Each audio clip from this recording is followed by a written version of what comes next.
Hello everyone. जैसा कि आपको पता है कि मैंने एक महिंद्रा की नई XUV9E ली है।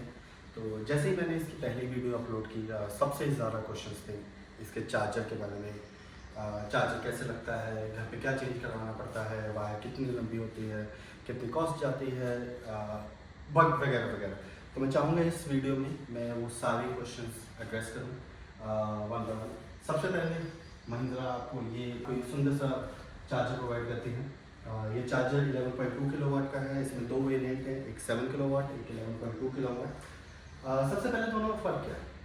एक रफ कैलकुलेशन है जैसे कि आपकी बैटरी 79 किलोवाट की है। अगर आप इसको 11 किलोवाट के चार्जर से चार्ज करते हो तो इसको 79/11 रफली 7.5 घंटे आइडियली लगने चाहिए। बट थोड़ा ट्रांसमिशन लॉस होता है, वायर्स में डिस्कनेक्शन होता है, तो उस सब के कारण जो रेजिस्टेंस लॉस होता है, रफली 90% एफिशिएंसी से काम करते हैं चार्जर। तो फॉर एग्जांपल एक 11 किलोवाट का चार्जर एक 10 किलोवाट के चार्जर की एफिशिएंसी से काम करता है, यानी कि 79/10 रफली 8 घंटे लगने चाहिए। तो मेरा यही इंटेंशन था कि एक चार्जर ऐसा हो जिसमें 7 से 8 घंटे में पूरी बैटरी चार्ज हो जाए, क्योंकि बैटरी कैपेसिटी एज आप लोग जानते हैं गाड़ी की काफ़ी ज़्यादा है। उसके अलावा जब हमने 7 किलोवाट का कंसीडर किया तो even at its peak efficiency उसको गाड़ी चार्ज करने में 11 से 11.5 घंटे लगते हैं।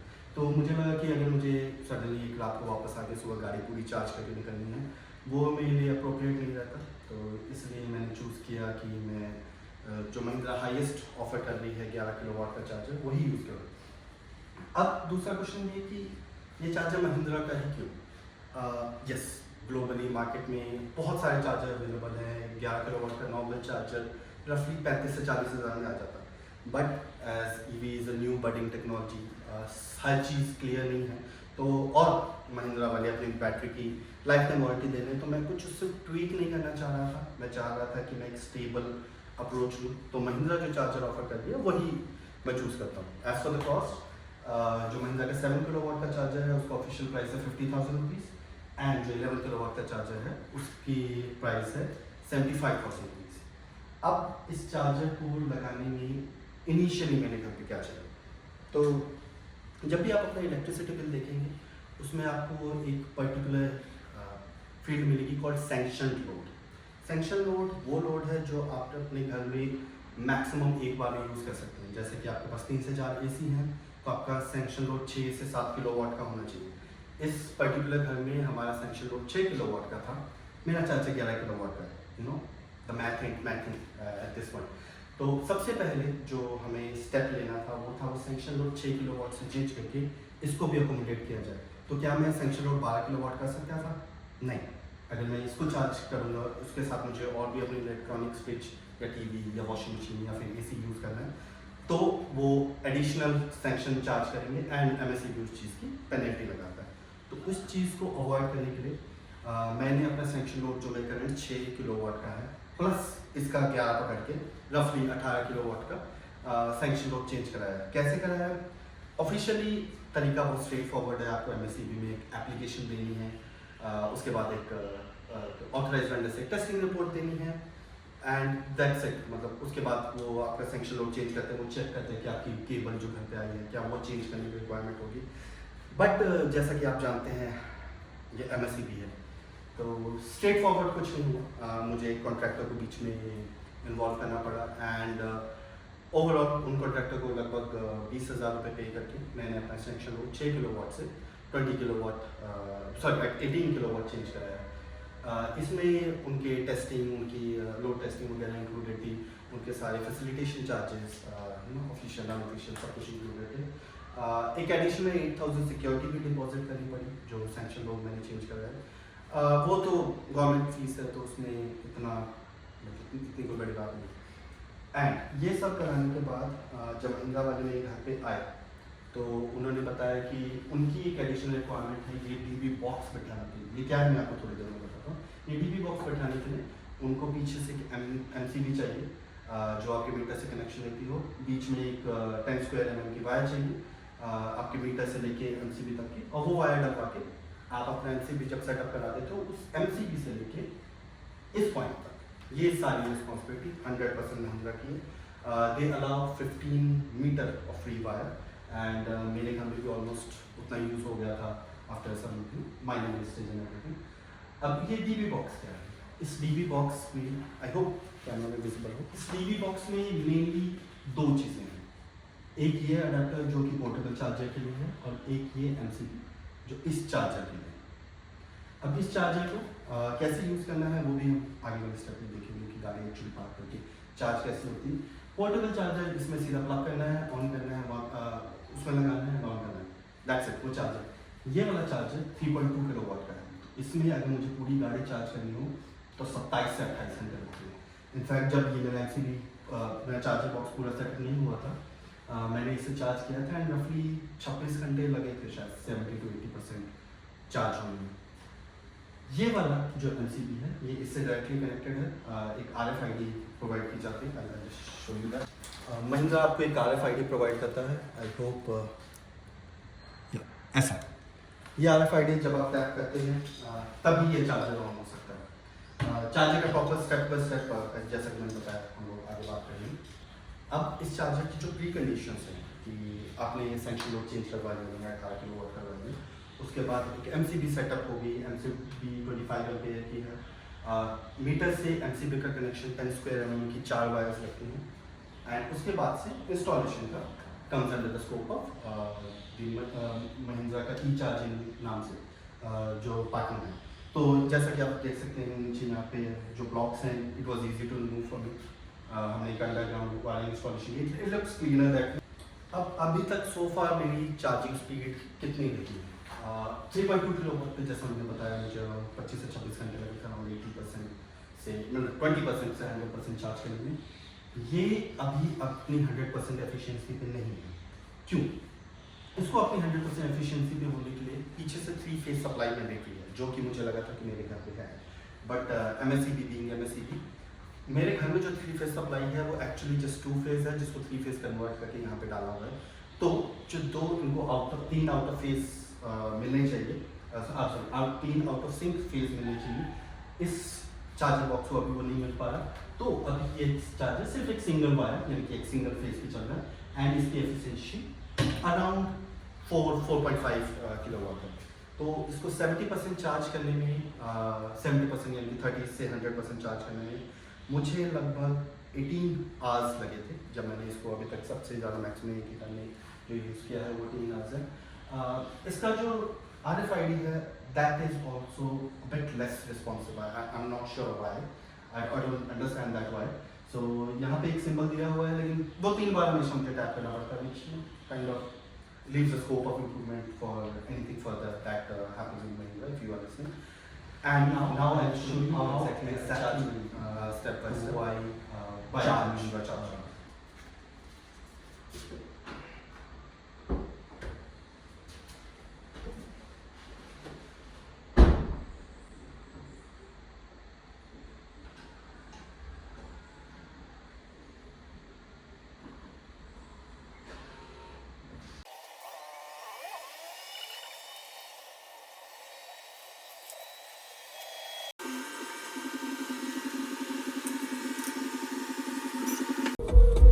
अब हमने जब गाड़ी पार्क कर ली है तो सबसे पहला स्टेप है ऑब्वियसली गाड़ी को यहाँ पे बंद करें। गाड़ी ऑलरेडी पार्किंग मोड पे है। यहाँ पे एक छोटी सी ड्राइव सामने भी आ जाती है। यहाँ से निकल के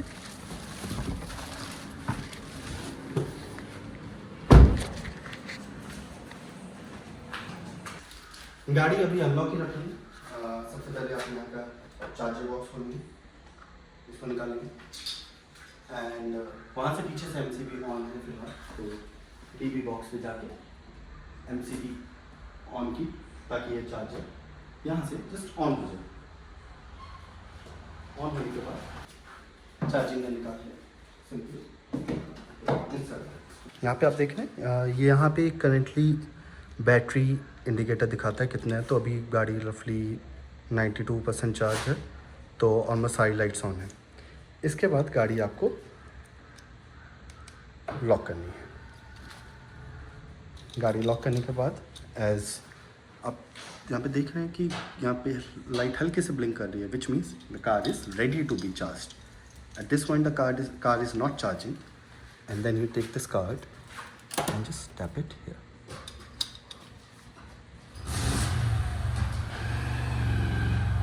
I'm not sure आपने आवाज़ सुनी या नहीं सुनी, बट पीछे चार्जर लॉक होने की आवाज़ आई. एंड ये जो इंडिकेशन है वेव्स ऊपर जाने का, it means the car is charging.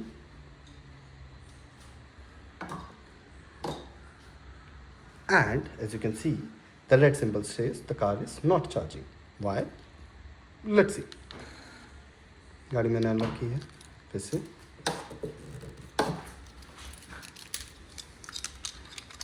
यहाँ पे टैप करके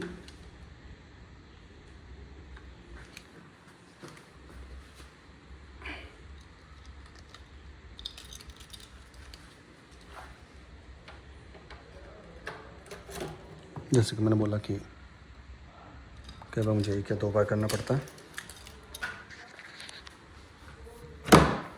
तो चार्जिंग पर हाथ में भी शायद ठीक से नहीं लगी थी. मैं फिर से लगाता हूँ. पूरा पुश किया है एंड मैं कार्ड फिर से टैप करूँ. सॉरी, गाड़ी लॉक करने के बाद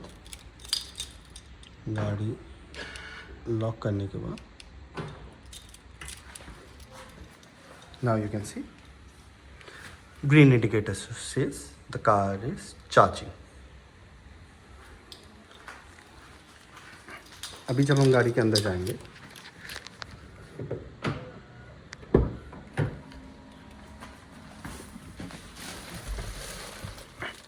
तो यहाँ पे you will constantly see a charging symbol as well, and it will also show you कि अभी आपका कौन सा चार्जर चल रहा है. तो इवन दो मैंने अभी 11.2 किलोवाट का चार्जर चल रहा है, जैसा मैंने एक्सप्लेन किया MACB के इशू के कारण अभी मैं सिर्फ उसको 4 किलोवाट पे ही यूज़ कर पा रहा हूँ. अब एक व्यूअर ने एक क्वेश्चन पूछा था वोल्टेज एडजस्ट करने का. So let's go there. Energy section में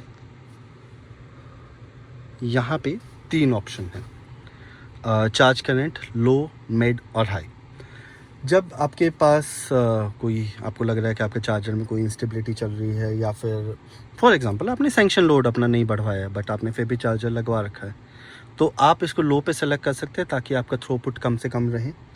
आप लो पे तब भी यूज़ कर सकते हैं जब आपको फास्ट चार्जिंग फैसिलिटी नहीं यूज़ करनी है, क्योंकि जैसा कि कहा जाता है कि फास्ट चार्जिंग फैसिलिटी से बैटरी को डैमेज होता है. मेरा पर्सनल बिलीफ उस पर कोई बहुत स्ट्रॉन्ग नहीं है, मतलब it's a charger after all, but you know without research I won't make any further comments. I will read through more. मेरा अभी चार्ज करंट हाई पे ही रहता है, जो मैक्सिमम बैटरी अलाउड है मैं उसी पे यूज़ करता हूँ. Obviously the chargers the battery supports fast charging. The best I am doing right now is 4 kilowatt, so it's not that much fast at this point. So I just wanted to go through this setting real quick. There's more that I need to read यहाँ से, but at this point I mean without reading I won't make any further comments. I'll just oh okay, I accidentally tried to start the car and it gave me a beautiful message यहाँ पे. Yeah, you can see. So you can't exactly start the motors while the car is charging, which is obviously the right thing to do. So I'll just switch off the car again and we'll head out further. A quick summary जो मैंने पहले बताया था, prerequisite जो है महिंद्रा की तरफ से, they need an MCB which you can see on the right. This is a 25 ampere MCB which is good enough to handle this amount of surge. And मैंने 10 स्क्वायर mm की 4 वायर्स, ऑब्वियसली 4 पोल्स है तो 4 wires, 4 पोल MCB लगवाया है यहाँ से लेके विच यहाँ तक. इस सब में द MCB कॉस्टेड रफली around 1000, the wire costed like 600. Overall this exercise costed including my electrician charges somewhere less than 3000. And इसके बाद से इस पॉइंट से जब MCB लग गई है एंड वहाँ पे आप नीचे वायर अगर फॉलो कर रहे हैं तो ये यहाँ से लेके DB बॉक्स तक ये रिस्पॉन्सिबिलिटी थी महिंद्रा की. ये 75,000 में इंक्लूडेड था. There was no additional charges. The charger looks really pretty, but also the cost of installation of DB box, the charger, the sleeves that you see here. Everything was paid at one go, and the cost was 75,000. Now, one question that you all will like to know कि charging cost कितनी आती है. तो मैंने अभी तक बाहर से सिर्फ एक बार चार्ज किया है. I have run the car for 1100 kilometres eight this point. बाहर से सिर्फ एक बार चार्ज किया है एंड आई पेड 40 किलोवाट का कुछ 560 rupees. It was not even a fast charger, it was just a charger in my office. अब यहाँ पे I have a solar connection, so I generate around 450 units a month on an average.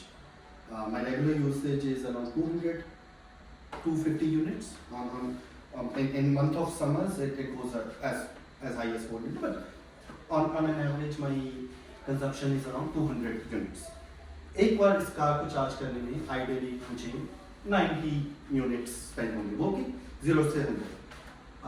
तो मैं इसको at max महीने में 4 या 5 बार करूँगा. तो अगर आप 590 you take 450 units and plus my regular consumption of 200 units, so that till minus मेरा जो सोलर से जनरेट होता है around 400 units, तो my actual usage of electricity units will be roughly around 250 to 300. Given the fact कि ये 200 से कम रहेगा या अगर 250 भी रहेगा, तो इसका ऑन एन एवरेज आगे 7 से 8 रुपये MSCB का खर्चा रहेगा, विच मीन्स 1600-1700 रुपये. इफ आई या 1600 से 1700 रुपये, विच मीन्स मैं इस गाड़ी को 5 बार चार्ज कर सकता हूँ because of my solar.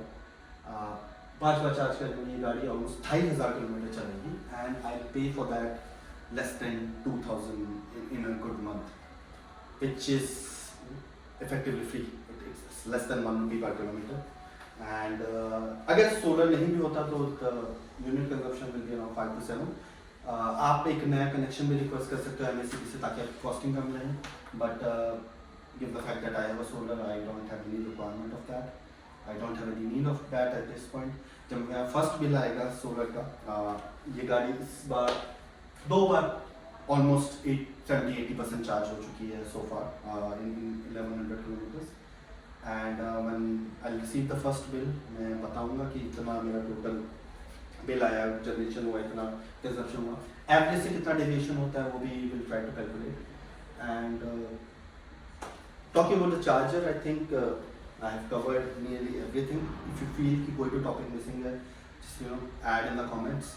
I will try to address that as much as to the best of my knowledge. Total costing भी मैंने फिर last time I'll just share the total costing. 75,000 is the cost of the charger. The Mahindra installations covers till the MCB. The MCB installation costed around 3,000. The sanction load costed around 28,000. And I'm missing anything. And the cable change eventually when it will happen for 3-phase, it will cost me around 25,000 to 30,000 more. So that's a one-off scenario. Suppose उस चीज़ की requirement नहीं होगी. And I think that's it. Really nice. I really enjoyed making this video. I'll just add one small blooper to enjoy. I made the intro twice, and I'll just show you what happened for the first time. Anything? जिस तरह की आपके general question होते हैं EV charger के बारे में, specially Mahindra के EV चार्जर के बारे में, वो मैं पूरा का पूरा समराइज करने की कोशिश करूँगा. Yep, that's my wife's iPhone, and she'll find out when she sees the video. She does not know it yet. Fortunately, the phone is fine. Thanks a lot for watching, and I don't like share software. I won't say that. Just add a comment. I really feel good if someone even asks a question, and I love answering those questions. And thanks everyone. Wish you a great day. Bye.